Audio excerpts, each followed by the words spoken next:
কালেমার পতাকা আইএস উড়ায়, কালেমার পতাকা তালেবান উড়ায়, কালেমার পতাকা জঙ্গিরা উড়ায়। তাহলে এই কালেমার পতাকা এখন আমাদের কেন উড়াতে হবে? আরে অদ্ভুত ব্যাপার। তাহলে এখন তোমার চোখে যারা জঙ্গি তারা নামাজ পড়ে, তাই বলে তুমি আর নামাজ পড়বা না? তারা রোজা রাখে, তাই বলে তুমি আর রোজা রাখবা না? তারা মুসলমানই করে, তুমি এখন আর মুসলমানই করবা না, কাটা থাকবা? আরে এটাই কি কথা নাকি? মানেটা কি? যে একজন মানুষ যদি তোমার চোখে জঙ্গি হয়, সে কালেমা পড়ে, তুমি আর কালেমা পড়তে পারবা না। সে যদি কালেমার পতাকা উড়ায়, তুমি আর পতাকা উড়াতে পারবা না। নিঃসন্দেহে এটা চরম ধোকার ভাওতাবাজি ছাড়া কিচ্ছু না। আমরা ইসলামের উপর আমল করব আল্লাহ বলেছেন বলে, রাসূল শিখিয়েছেন বলে। আরে পৃথিবীর কে কি বললো, কে কি ভাবলো, কে কি করলো, এটা দেখার বিষয় না। শিখরাও তো পাগড়ি পরে, তাই বলে কি আমরা পাগড়ি পরবো না? অনেক হিন্দুও তো দাড়ি রাখে, কেন নরেন্দ্র মোদীর চেহারায় দাড়ি নাই? আরে ভাই দাড়ি নাই? রবীন্দ্রনাথ ঠাকুরের চেহারায় দাড়ি নাই? তো ওরা দাড়ি রাখে বলে আমরা তো আর দাড়ি রাখবো না নাকি? আরে কে করলো আর কে করলো না, কে কোন দিকে গেল আর গেল না, এগুলো তো দেখার বিষয় না। আমরা তো ইসলাম মানবো, এর জন্য আল্লাহ করেছেন, রসুল করেছেন, ব্যাস। তো কালেমার পতাকা উপরে থাকবে না, কিসের পতাকা উপরে থাকবে? কালেমা তো থাকবে সব কিছুর উপরে। আরে আমাদের পৃথিবীর সর্বশেষ বাক্যও তো হবে এটা আমরা চাই, জিন্দেগি খতমই হবে এই কালেমা পড়ে পড়ে, লা ইলাহা ইল্লাল্লাহ মুহাম্মাদুর রাসূলুল্লাহ। এমনকি মুরব্বীরাও যারা আছেন, কে এমন আছেন যে দোয়াটা করেন না যে আল্লাহ মরার সময় আমার মুখ দিয়ে জয় বাংলাও বাইর করো না, জয় বঙ্গবন্ধুও বাইর করো না, মুখ দিয়ে জয় অমুক দল তমুক দলও বের করো না, আমার শেষ বাক্য তুমি বানিও ওয়াজাল আখিরা কালিমাতিনা ইনদাল মাউত লা ইলাহা ইল্লাল্লাহ। তো মুসলমান কালেমা ছাড়া বোঝেটা কি? তো সেই কালেমা নিয়ে যদি অ্যালার্জি থাকে, হ্যাঁ, তোমার যদি ডিজাইন নিয়ে সমস্যা থাকে, ডিজাইন পাল্টাও। কে না করেছে যে ব্যাকগ্রাউন্ড সাদা দিলে তোমার গায়ে একটু চুলকায়, ব্যাকগ্রাউন্ড কালো দিলে তোমার গায়ে একটু চুলকায়, আর ব্যাকগ্রাউন্ড সবুজ দিলে সৌদি আরবের সাথে মিলে যায়, তো বাদ দাও না ভাই। কে বলেছে সাদা দিতে আর কালো দিতে আর সবুজ দিতে? রং তো আরো আছে, তুমি অন্য একটা রং লাগাও না। আর ডিজাইনটা নিয়েও যদি তোমার খটকা থাকে যে ওরা এমনি লেখে, আমরা এমনি লিখলে ওদের সাথে মিলে যায়, তো ঠিক আছে, ডিজাইনের অভাব পড়ে নাই দুনিয়াতে, অন্য ডিজাইনার দিয়ে তুমি আরেকভাবে লিখে টানাও না, কিন্তু ডিজাইন নিয়ে কথা বলতে পারো, রং নিয়ে কথা বলতে পারো। তো কালেমার পতাকা নিয়ে কোনো মুসলমান যদি কথা বলে, তার ঈমান নিয়ে প্রশ্ন ওঠা অস্বাভাবিক না।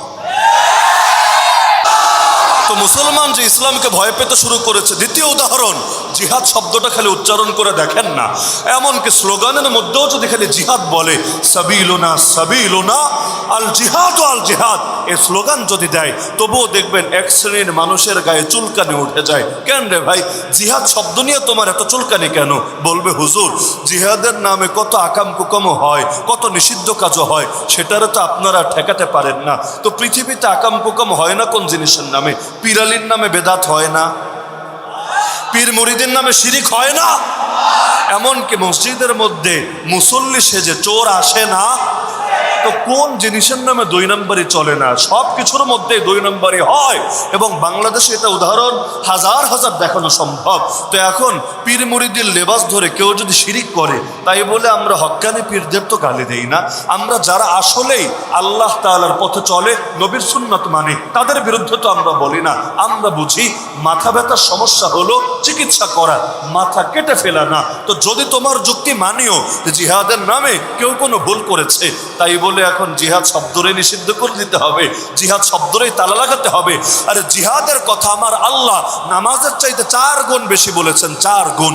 নামাজ নিয়ে আয়াত আছে 82টা, জিহাদ নিয়ে আয়াত আছে 484টা। তা আল্লাহ যা বলেছে বান্দা তো তাই করবে। তা আমি আলী হাসান উসামা নামাজ নিয়ে যদি একটা বয়ান দেই, আল্লাহর কোরআনকে সামনে রেখে, জিহাদ নিয়ে তো 4টা বয়ান দেওয়াই লাগবে। যদি না দেই, কোরআনের হক আদায় হবে কিভাবে? তো নামাজ নিয়ে কথা বললে আমার পক্ষে সাফাই গাইবা, আমার পকেটে হাদিয়া দিয়ে যাবা, আর জিহাদ নিয়ে কথা বললে আমাদেরকে ধরে ধরে জেলে ভরে রাখবা। আল্লাহর কসম, এগুলো যারা করে তারা ঈমানদার পরিচয় দেওয়ার যোগ্যতাও রাখে না। কোরআনের প্রতিটা আয়াত আমাদের কাছে দামি, আল্লাহ নবীর প্রতিটা আদর্শ আমাদের কাছে সম্মানী।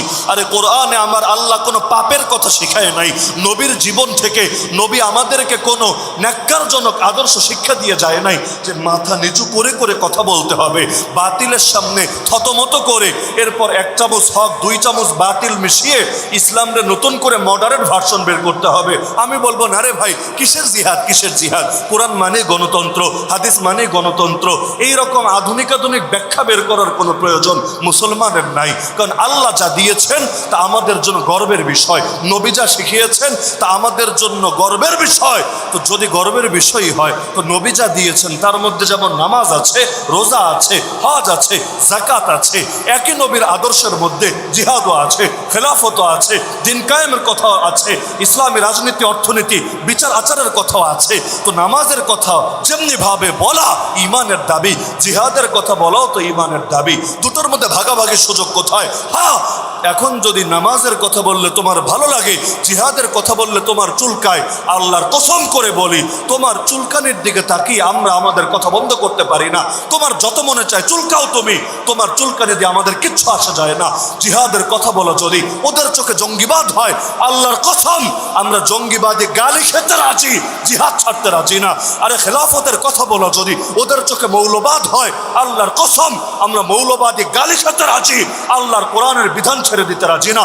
দিন কায়েমের কথা বলো যদি ওদের চোখে সাম্প্রদায়িকতা হয়, আল্লাহর কসম আমরা এই নাস্তিক, এই বেঈমান, এই সেকুলার, এই মুরতাদদের থেকে মৌলবাদী সাম্প্রদায়িক গালি খেতে রাজি।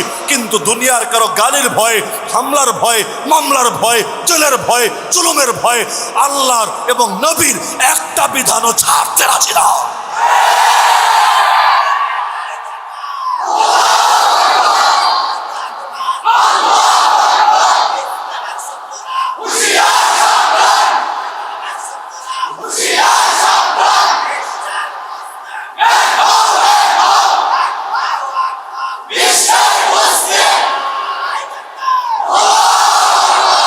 যেই আমল নিজে সরাসরি করতে পারি না তাই বলে সেই আমলকে ঘৃণা তো করতে পারি না।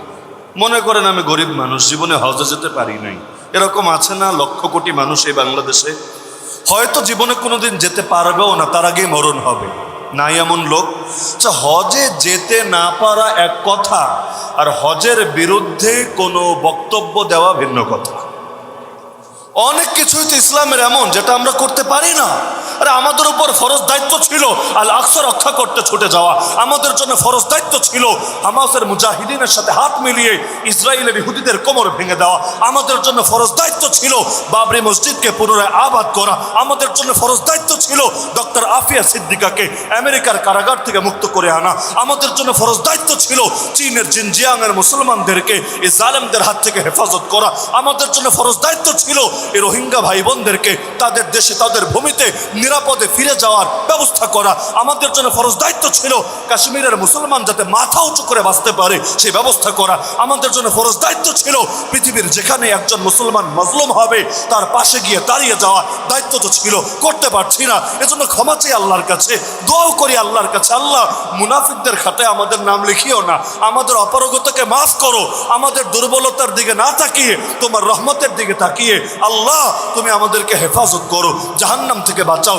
কিন্তু তাই বলে আমি মাজলুমের বিপক্ষে তো বলতে পারি না, তাই বলে আমি ফরজ কোনো বিধানের বিপক্ষে তো বলতে পারি না। আমি জীবনে জিহাদে যাই নাই, হয়তো কোনোদিন যেতেও পারবো না, তার আগে মরে যাব, মরণকার কখন আসে কেউ বলতে পারে না। কিন্তু তাই বলে জিহাদের মহাব্বতে কোনো ত্রুটি থাকা কোনো মুসলমানের শান হতে পারে না।